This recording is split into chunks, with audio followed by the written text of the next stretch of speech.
Hey everybody, Day Drinking with David. We're back again. Today, very excited to welcome one of my idols in this business, a very interesting and accomplished gentleman from La Alteña Distillery, maker of El Tesoro, Carlos Camarena. We hopefully will be seeing him soon. I'm gonna send him a little invite skis. And we've got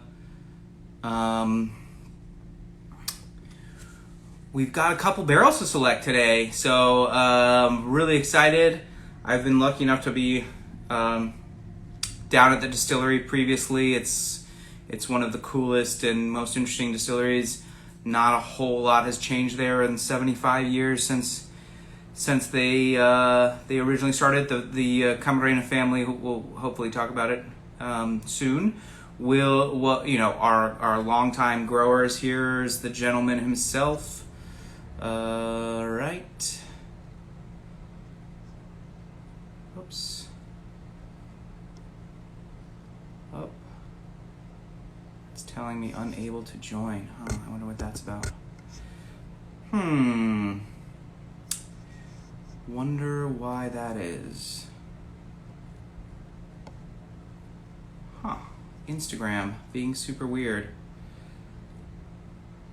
Hello Carlos. So good to see you. I'm checking on that. Let's figure this out here. It says unable to join. How strange. Are you, Carlos, are you on your phone or on the computer?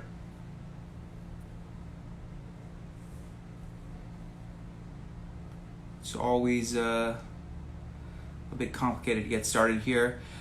It could be Wi-Fi. Could be the Wi-Fi situation. You might not have enough juice in the old Wi-Fi, in which case maybe we'd call Luis and get him on board. Yeah, you do have to have some good connection there. Let's have a look again, see if we can get it going. Yeah, Carlos, you may have to log into the Wi-Fi or something like that. I'll hit up. It's always the juice. Let me hit up Luis and see if he can get you on. We never really do any test runs here, but Chuck is willing to wait. Mr. Farley, all right, thank you. Let's see.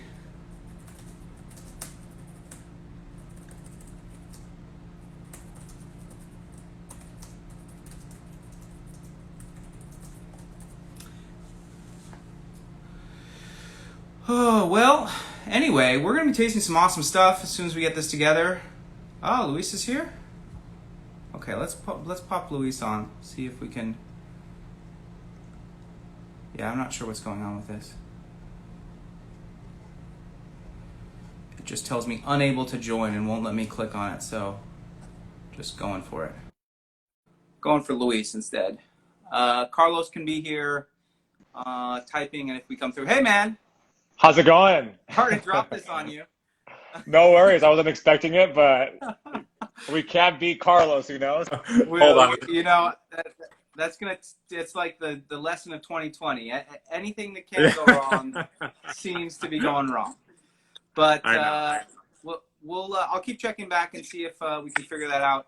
In the meantime, Luis is very familiar with the brand, and I hope you can tell us a little bit about.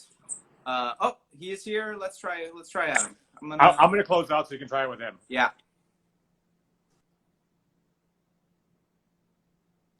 Luis is cool, but nothing better than yeah. It's still going. Senor Camarena. Unfortunately, it's still going. I think it may be your connection. Are you on the are you on Wi-Fi or on just the cellular connection? That's the big question. So yeah, well, we move along. We move along nonetheless. El Tesoro, of course, a very special brand of tequila. Carlos, I'm so sorry this isn't working. We'll have to loop back around one of these days. Yeah, it just won't let me add you. Let's try. I'm gonna send you an invite. See if that helps anything. I have a feeling it's just the connection level. You may need more Wi-Fi. I wonder how the Wi-Fi is there in the highlands of Mexico. Probably pretty good, actually. I feel like the Mexicans really have their surprisingly. I love being like in rural Oaxaca and be like, oh, I have full bars, 5G, amazing. Or you have nothing. It's one or the other.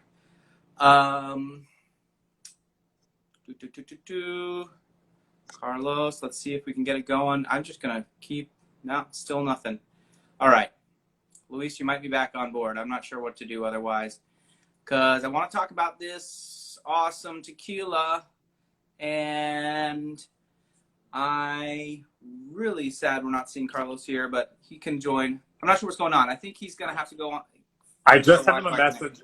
I told him to request to go live with you. So maybe, Carlos, if you're paying attention, salte y luego come back on. Oh, now you're frozen. We're having fun today. Anyway, El Tesoro. It is this incredible brand. We're huge fans. I mean, this is the real old school stuff. Othenin Distillery has been making it the same way for what, 85? How can we go live? Carlos is asking, how can we go live? I think, Carlos, you need you might need to add your Wi-Fi connection to the phone, perhaps, if you're not if you're just doing the cellular. But it's no big deal. I'll be right back. Let me message him. All right, cool. I'll just jazz around. So yeah, we're gonna get this going soon. Anyway, I went to El Tesoro a couple years ago. Visited the distillery in Guadalajara, which is an amazing city. I'm so in love with Guadalajara. Just people are awesome. The food obviously is spectacular, and there's just so much to do. Great music. It's like the sort of city where you have you walk into a coffee shop or something like that, and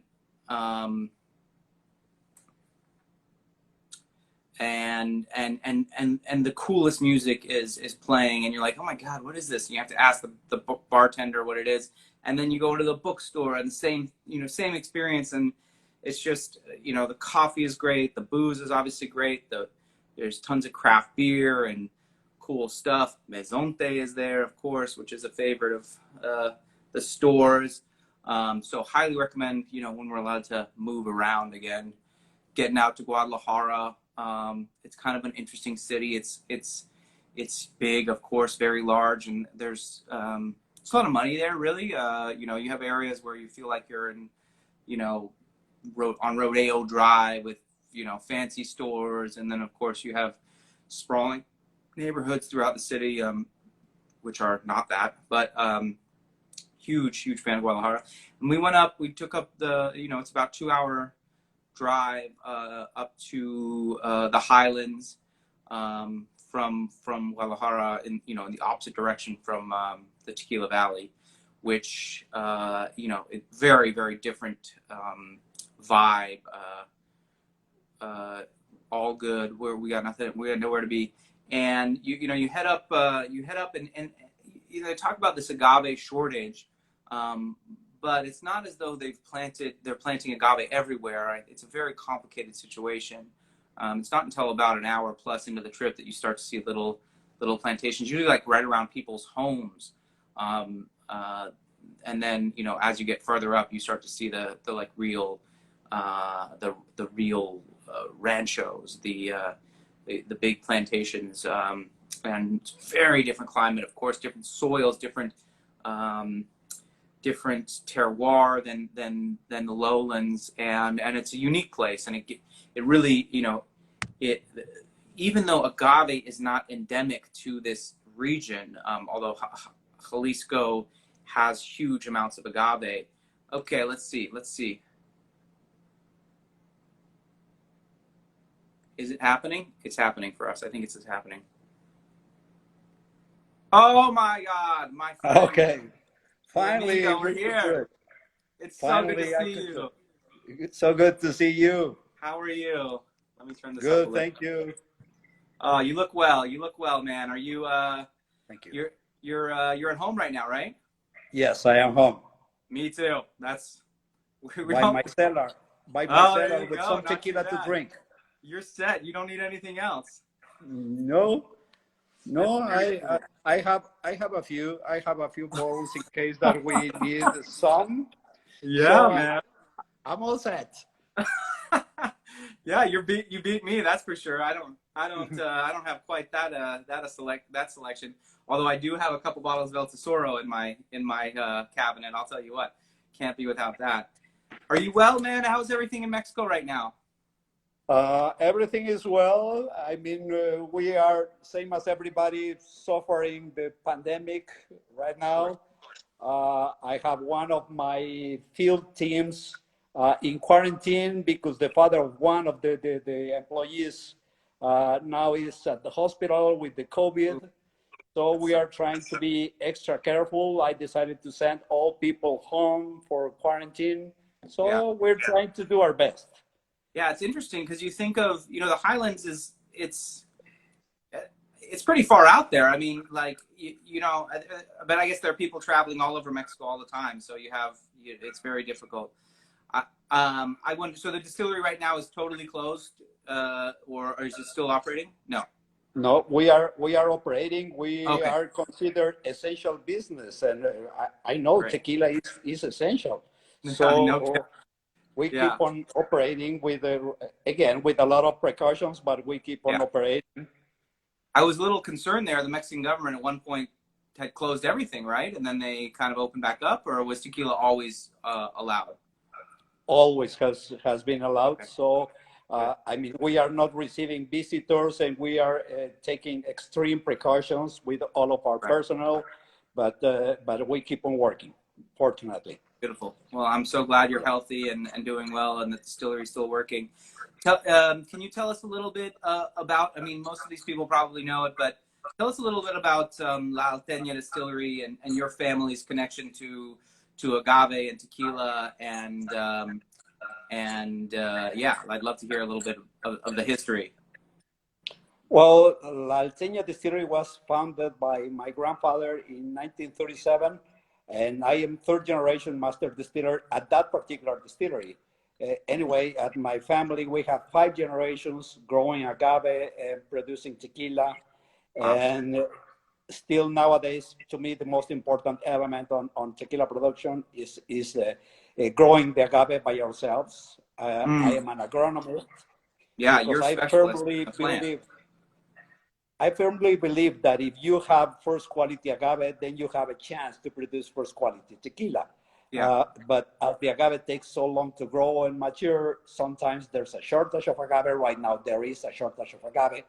So distilleries that do not have their own agave are buying whatever they can find in the market. And that means that eventually you might end up buying second quality agave. And of course, with second quality agave, there's no way that you can produce first quality tequila ever. Yeah. So to us, the most important element is the agave. And so all of our agave for El Tesoro is state ground. And therefore, we can guarantee the quality of the raw material itself and also the quality of the tequila. And you guys your family owns a number of ranchos in the Highlands, and you have for many years. How far in advance the planning for that? Are you, like, when you're planting agave, are you thinking 10 or 15 years out, or is it sort of like, okay, we plant, we harvest, we plant, it just keeps going in a cycle? Or are you, like, how do you address this short? Do you ever have concerns about having to buy agave, or you're always able to support your brands from your estates? Almost as a joke, but I said that my main work here is to play the magician. It is trying to guess the future. As the agave takes average 6-7 years to grow and mature, I always have to be making my planning 7 or 8 years in advance. I need to figure out how do we look in the future? How much tequila are we going to be producing in 7 years from now? Because that means how much agave need to be planting today in order to have, again, enough supply. Of course, sometimes I'm a very optimistic person. So I think that we will grow certain percentage, and those 7 years go by, and most of the times I'm a little below what I expected.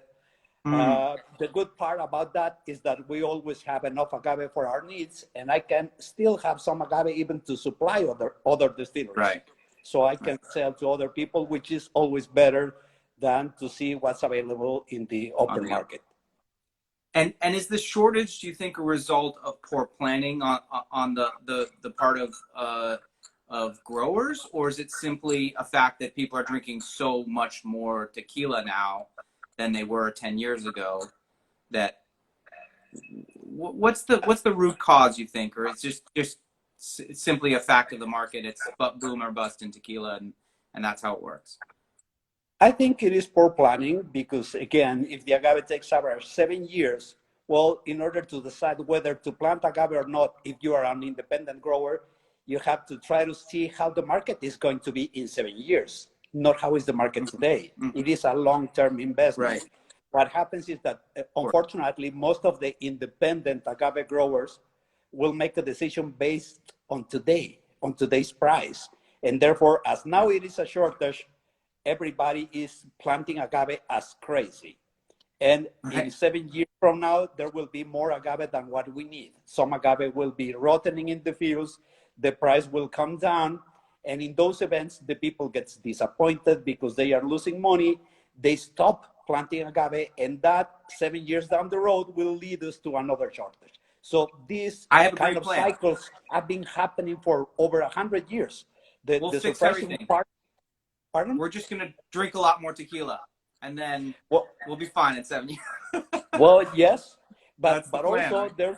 there's certain capacity that we can produce tequila. Above that capacity, there's more agave than what we need. It will rotten in the fields, and the price will come crashing down. So the surprising part is that these kind of cycles have been happening for over 100 years, and most of the people still do not get it. They don't learn, and they keep on making the same mistake over and over again, thinking that this time the result will be different, which is not. So is the farming side of the business must be doing quite well right now because the prices are so high. That must be great for that part of the business, no? That is correct. Yes. That is the good part for us. I mean, being integrated vertically, growing the agave and producing the tequila. When the agave gets expensive, we make business out of the agave, even if our margins in tequila are almost down to zero. And when the agave price comes down, agave is not such a good business, but then our margins in tequila can improve, and therefore we can make money in that place. So for us, it is very good because it's like flipping a coin. Right. Heads, I win. Tails, we win. So that's okay. No problem. Great. It's the good part of the integration. That's a great business model. I love it. I mean, that makes sense, and that's why the great. And I think that this is something we've talked about before. Even though agave is a huge commitment, 7 years, 10 years just to harvest the plant. There are so many connections to wine and grape growing in terms of how the industry is set up and how you can make a truly great product of terroir that can be important over generations. And I think what's really interesting about what La Othenin has done is that you not only are making tequila and El Tesoro in particular, which I think is the most terroir driven of all. Well, you have Ocho, of course, which is very specific ranchos, but something about the full Tahona press where you really get the full complexity of the agave in the spirit. It gives you this sense of place that is so unique to tequila as a spirit in general. But I think what also makes the distillery special is that you haven't gone out and said, oh, look, there's a cheaper way to cook the agave. There is a cheaper way to ferment the agave. There is a cheaper, here we can distill it much more quickly this way and much more efficiently. You guys have kept the old way in the distillery. You know, of course, you have some roller mills, but you still use the Tahona, and you have forever. And you know, using the fibers in fermentation, these little things that I think are so important for conveying that terroir, which is, I think, half the fun of tequila or more. You guys have kept, and I wonder, is that a decision you guys made consciously, or is it just sort of, this is what we do, that's how we've always done? Because right now, you know, you and the handful of other people who have kept the old ways, in the eyes of at least tequila connoisseurs, are on such a different level than everybody else who's producing in terms of quality. It's almost hard to go back. Or go forward, I guess it would be, to the modern style for any true lover of tequila. I wonder how you guys deal with that. Well, the way I think it is that we were born, if I can use kind of like cars for comparison, we were born doing everything by hand. We were born building Ferraris. Mm-hmm. There are cheaper ways to build a car. And there's people who loves a GM or a Ford or a Chrysler. That's fine. There's people for that segment of the market. But we build Ferraris, all made by hand, all custom made. So yes, it is more expensive. It takes more time, but the final result is worth it. And that's how we feel, saying, yes, there are way cheaper ways of doing tequila, but we want to keep on building Ferraris. We want to keep on controlling the quality. I tell that in every single bottle of El Tesoro that we produce, if you look very closely, you may even see a little piece of our heart, of our soul, which is there. So it is not just a massive production. This is a tequila with a soul. And that is the soul of all of these people that is involved in doing everything by hand. So there is no hurry. It's not trying to cut corners and do things faster in order to save a few pennies in order to make more money. We already make a decent living in my family. And therefore, we are doing this because we love it, because we like to do it. Yeah. And therefore, we are not willing to sacrifice any quality just to try to be more efficient and therefore make more money. At the end of the day, we will end up in the same way. And I don't really need to be the richest guy at the cemetery. So making a decent living is enough. Oh, yeah. Well, that's cool. I mean, that's it seems like that's something that's like really ingrained in your family, and I'm sure that came down from your grandfather and your father. And you know, I know that it's going to continue there, and it's such a you know, having visited the distillery with you, it's like you really feel it, like the soul and the soul of the plant and the family and the distillery itself. It's really there, and you know, and with that, you know, the first time I visited it was to talk about you guys were some of the first to really give us a single barrel program that we could really sink our teeth into, and we did. We bought a number of barrels. I think I have one in stock right now, and we're going to select another one today. I know you don't have the samples, but I wonder if you could just tell us a little bit about the single barrel program. And oh, we lost you real quick. Maybe we'll be back soon. Oh, are you there? Well, anyway, we have these 3 beautiful single barrels. Carlos seems to be on loop here. One of the most interesting selection processes. We lost Carlos briefly. I'm sure he'll be back. And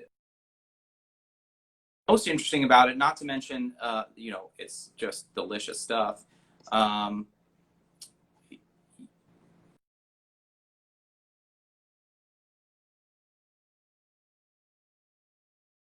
They give us different levels. So we get the full body profile, we get the medium body profile. I wanted to ask Carlos about this. He'll be back, I'm sure. and the softer, smoother, lighter body. I've always wondered how they distinguish these. I mean, obviously by flavor, but I wonder if they know in advance what is what. You know, can they tell by the agave? We'll see back. We'll see if Carlos comes back soon. But yeah, we're gonna taste these three together. You know, this is El Tesoro is the most traditional production at La Alteña Distillery. The brand was started with the family and an importer in the early '90s. Robert Denton and Marilyn, I forget her last name, Smith or something like that. Anyway, I feel bad that I don't remember that. You guys probably know. Someone here probably remembers her name. Marilyn. Anyway, and it went to Beam, Jim Beam, in 2010, and they have done an incredible job of keeping it. You know, you worry when a big guy comes in and gets a little brand like this that you know, things will change. Luckily, you've got the Camarenas there to make sure that doesn't happen. But also, oh my God, I can smell it from here. It smells so good. Let's see. And so the brand has gotten better and better since Beam came in. I think their new packaging looks great. You know, I'm partial to the old pack. Oh, let's see, Carlos is back. But the new packaging is really, really cool, and I think they really hit it out of the park with that. Let's see if we can get Carlos back on here. Wait. And we love these single barrels. One thing that's cool about, you'll notice how light the color is on these. The distillery uses. Sorry about the technical problems. It's all good. It's all good. We're gonna get through this. It's so this single barrel program. Tell me about how it came to be. I'd love to hear the sort of the idea behind it, and tell me your take on it. I'm gonna keep you here, maybe. Oh, there we go. Cheers. Salud. Can you hear me, Carlos?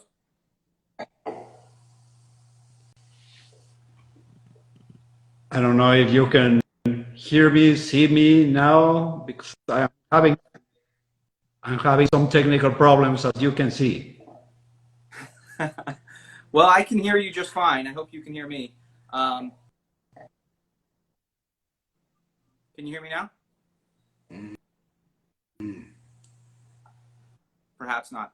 No matter. Senor Camarena, can you hear me? No. Okay. It seems like my connection is very unstable. It's all good. It's all good.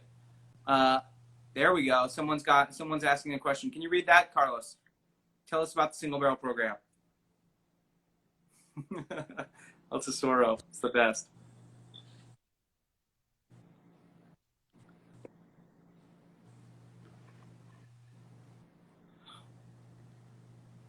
We back? I think we're back. You see us, Carlos? Back on board? No, it's not happening. All right, I'm gonna call it, Carlos. I love. So, unfortunately, Carlos is gone, but we're gonna continue to taste these incredible tequilas. The single barrel program. It's all reposado.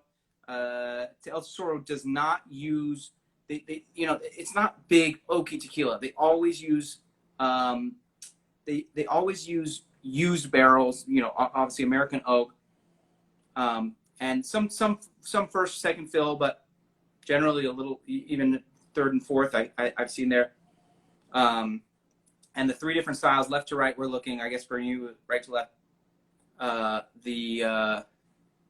these are bottled very close to still strength. Yeah, they come in. This is 40.4. These are just still very, very low.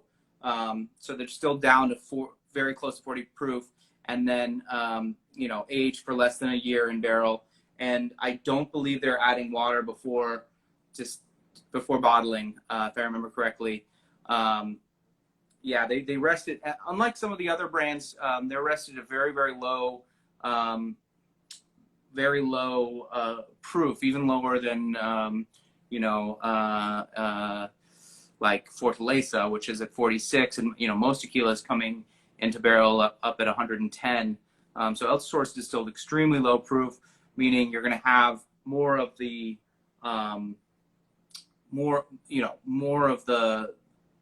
essentially the heart.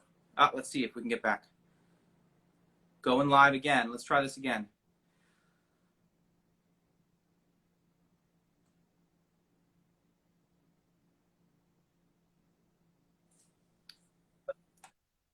Okay, this looks better.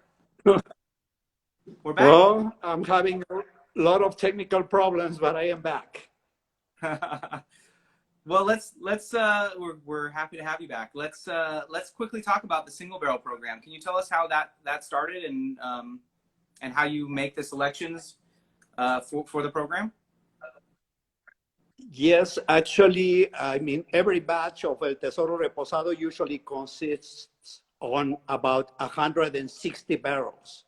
Mm-hmm. But anyway, me and Fanny, my daughter, we usually taste every single barrel to make sure that the tequila, to be blended, it is within the range of aromas and flavors that we are looking for.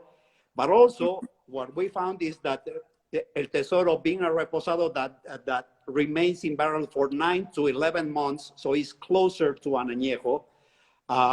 Some barrels were outstanding, were particularly good. So we used to separate the liquid from those barrels, initially for our own consumption, but eventually we decided that, hey, as these barrels deserve to be on their own, not to be used on the blend because they are outstanding. And therefore, that's when we started the program, inviting some very nice accounts like KLWines to be part of this and to come visit La Alteña to select a barrel that will have the specific aromas and flavors that you might be looking for, because each one is completely different and unique from the previous one. And we have different profiles. We have some tequilas that are what we usually consider to be smooth. And then we have some with medium body. Then we have some full body. So depending on what you are looking on a tequila, if it's for sip and savor, I would say go to the smoother segment. But if it's to use on cocktails, use something with a more fuller body. So all of the aromas and flavors, instead of being covered by the ingredients, will be enhanced by the ingredients of making a great cocktail. And that is basically how the program was started. Great. And it's a very, very fun program, especially to have the different styles right in front of you. And you're tasting every barrel. We had a question from the crowd. You guys distilled El Tesoro to very low proof compared to most tequilas, which are what proof are you guys filling the barrels at? It's quite low as well, right? I mean, obviously it's distilled low. Yes, usually it is 82 to 84 proof, as we know that we will lose some alcohol by evaporation in the process of aging, but also at the moment that we are emptying the barrels, pumping that into a tank, filtering and filling the bottles, we will be losing some alcohol by evaporation. So the idea is that when it gets into the bottle, it gets there at 80 proof without the need of add water for diluting. We couldn't distill to exactly 80 proof, because then by that evaporation, we may end up filling tequila bottles with 78 proof, and therefore we are below the limits of what the law requires. So we have this small margin above 80 proof to play with all of the evaporation events. And are you? These are bottled right out. There's no water added after.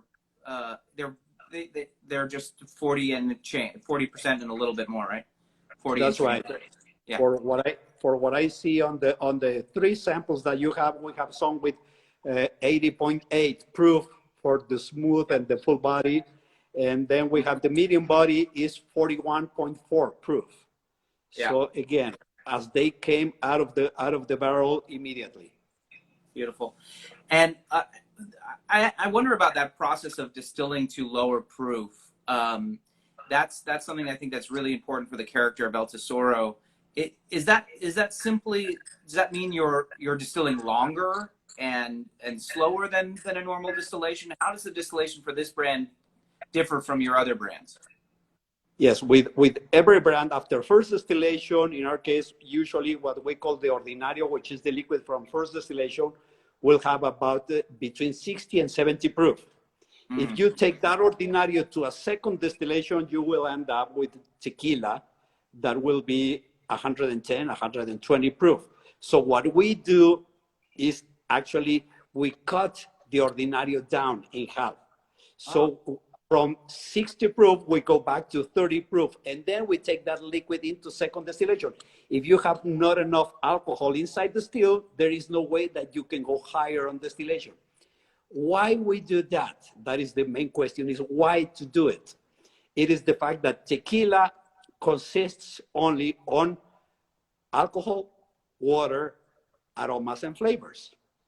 The more water you add, the more you are diluting the rest of the elements. The more you dilute the alcohol, but also you dilute the aroma and you dilute the flavor. If you distill to a high proof and add water, you dilute everything. And we wanted to preserve the aroma and flavor of the agave as intact as possible. And therefore, within the process, we keep on adding some water, but not after the process. So Ordinario, we cut it down, but then on the final distillation, when we are fine-tuning our diamond, let's say, we are giving the precise cuts to make that diamond to shine through.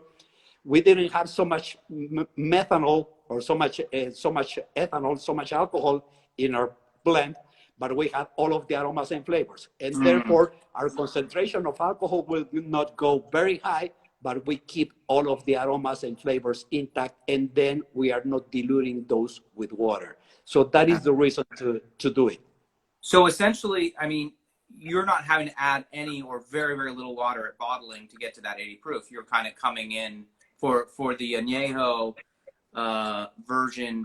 Extra añejo must go in barrel a little higher though, no? Because it or else you might risk going under proof. Is that correct or no? Just same. All of it goes about the same, 84. Between 82 to 84. And the reason also, and it is very important, is because the particular conditions on our cellar. We have no temperature control. It is an underground cellar, but naturally that cellar is always about 16 Celsius, which is, I don't know how many Fahrenheit temperature is that. But all year round, regardless if it's winter or summer, we have a constant temperature all year round. And also, there is water that is coming from the walls naturally, natural It's spring. an incredible place, by the way. Your cellar is such a magical place. I think it's one of the coolest things about the distillery. So you have a very consistent aging space. Very consistent temperature and also very high humidity. All year round, we have between 80 to 85% humidity in the air. So at those conditions, the evaporation rate of water and alcohol is about the same. So no matter how long the tequila may stay in the barrels, even 10 years, and the variation on the proof will be minimal because we are evaporating about the same water and the same alcohol. If you go to I would say a warmer cellar, then you will be evaporating more water than alcohol, and therefore your spirit, in this case tequila, gets stronger. If you get below 16 Celsius, you evaporate more alcohol than water, and your tequila gets weaker. So without thinking about it, how my grandfather decided to build the distillery there, and with those particular conditions, it is the perfect world for us because the temperature is exactly the one we needed without having to implement a temperature control, artificial temperature control. It is the same underground cellar, the one that provides with that temperature and that humidity on a natural environment, which is perfect. So it's that. Oh, sorry. You are very. You're adding very, very small amounts of water during bottling. Then that's clear, if at all.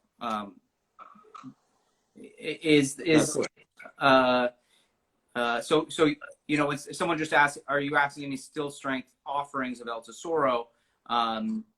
They're proofed down to 80, but like a drop of water goes in to get there. I mean, these will be bottled at straight out with no water added, correct? Right. And so these offerings, which we have some in stock and we'll have more, are true still strength. But as Carlos said, the still strength is much lower than a typical tequila, which is often much higher because you do this really interesting process with adding water to the Ordinario. That's great. I can't believe I didn't catch that when I was at the distillery. I must have heard it, but you know, voila. Very interesting stuff. And there is something else also with the proof. As this is a single barrel, the proof it is about 80.8. We are from the barrel, we are taking that tequila into bottling.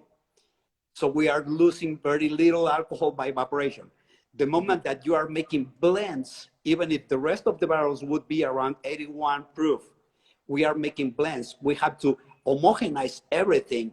So we are pumping air for homogenizing everything, and that is creating evaporation. So therefore, even if the rest of the barrels, the tequila came out of very close to 81 proof, we will lose that 1 proof just by homogenizing everything and filtering, which doesn't happen with the single barrel, and that is why single barrel tends to be a little bit higher.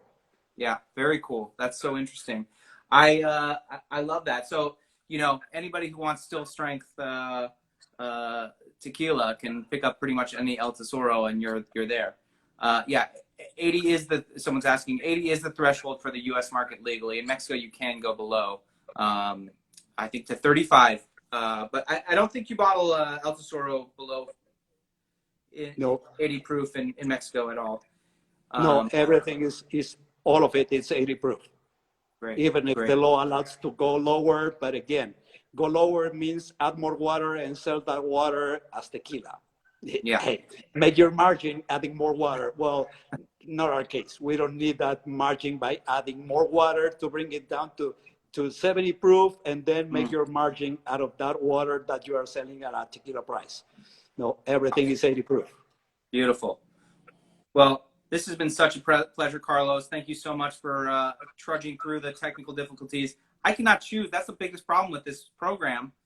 They're all good. I usually gravitate personally to the full body because I like the intensity of flavor. But right now, actually, the aromatics of the smooth and the medium are speaking to me today. Actually, particularly the smooth. I don't think we've ever bought a smooth barrel. So I might go for the smooth today. It's so pretty. Oh, yeah. Beautiful stuff. What a pleasure, Carlos. Choose more than one. We might do that too. You never know. Wow, this is such good stuff. I'm going to let there are a couple people left over here. Any questions for Carlos before we go? Last chance. Carlos, I cannot wait to get back to Jalisco and see you, man. It's such a shame. Yeah, they're all the single barrels are reposados. Could there be a future where añejo or extra añejo gets put into a single barrel program, Carlos?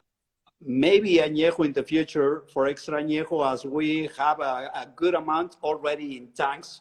We will need to wait a few more years in order to have extra añejo in the barrels. Right. So maybe the next step for this program will be añejo. Cool. Well, we're always down. You know us. Count us in. Any other questions for the good gentleman here, my friends? No, I think we're good. Carlos, what a pleasure. I'll get my selection. Salute to you, my friend. What an incredible pleasure it is to see you. And next time, Cheers. Salute to you all. It'll be in person for, let's hope. Thank you, Looking everybody. forward being able to receive you all in person back again in Mexico. And you can count that we have enough tequila to have a good time visiting the distillery. So No looking doubt. forward to seeing you here. I have never had a better time than with you, man. So it's great seeing you, man. Send my best to everybody down there. And we'll see you Absolutely. soon. And please, Cheers. all of you, take care. Be careful. Be safe. Take care. Be safe. We will. We will. Thanks, brother. Bye. Bye-bye.